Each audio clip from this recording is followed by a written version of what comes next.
மொழியால் என்னை இன்று நிரப்புமையா உந்தன் சித்தம் நடத்துமையா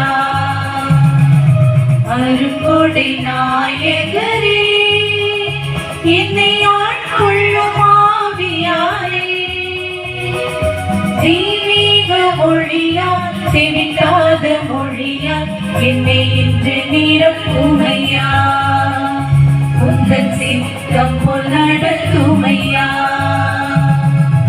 ஆட்கொள்ளவா என்னை ஆட்கொள்ளவா அனலாய் தனலாய் உருமாற்றவா ஆட்கொள்ளவா என்னை ஆட்கொள்ளவா அனலாய் தனலாய் உருமாற்றவா.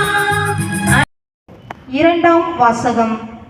தூய பவுல் ரோமையருக்கு எழுதிய திருமுகம் அதிகாரம் 12 இறை திருவசனங்கள் 4 முதல் 8 வரை.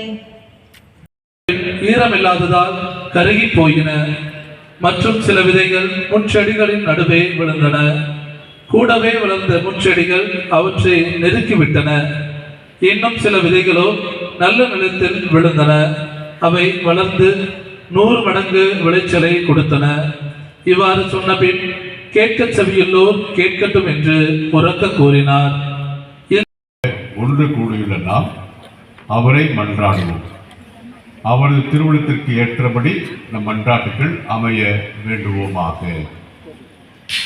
நல்லாயிராம் இறைவா, எமது திருச்சபையை வழிநடத்தும் திருத்தந்தை, ஆயர்கள், குருக்கள், துறவியர், பொது நிலையினர் அனைவரையும் நிறைவாக ஆசீர்வதித்தருளும்.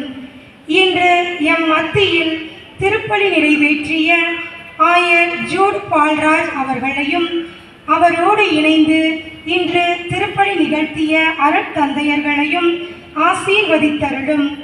திருச்சபையின் வளர்ச்சிக்காக அவர்கள் எடுக்கும் முயற்சிகளில் நீர் என்றும் உடனிருந்து காத்து வழிநடத்த வேண்டுமென்று உம்மை மன்றாடுகின்றோம். ஆண்டவரே, மன்றாட்டை கேட்டருளும்.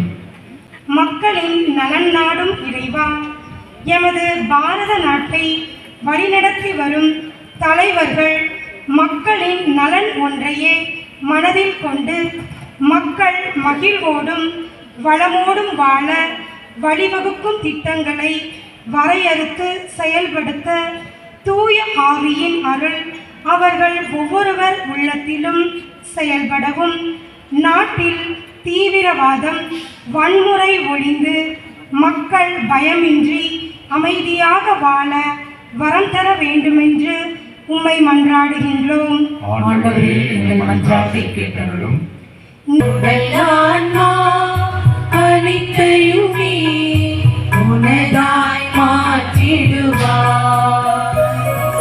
கொடுப்பதிலும் இழப்பதிலும், கொடுப்பதிலும் இழப்பதிலும் நிறைவாய் பெறுகின்றோ, நிறைவாய் பெறுகின்றோ. பலிப்பொருளாய் இனி தந்தே பலியாய் ஏற்றிடுவார். விருந்துக்கு அழைக்க பெற்றோர் பேறு பெற்றோர். ஆண்டவரே, எழுந்தருள நாம் தகுதியற்றவன், ஆனால் ஒரு வாக்கு மட்டும் சொல்லியேனும் எனது ஆன்மா நலமடையும்.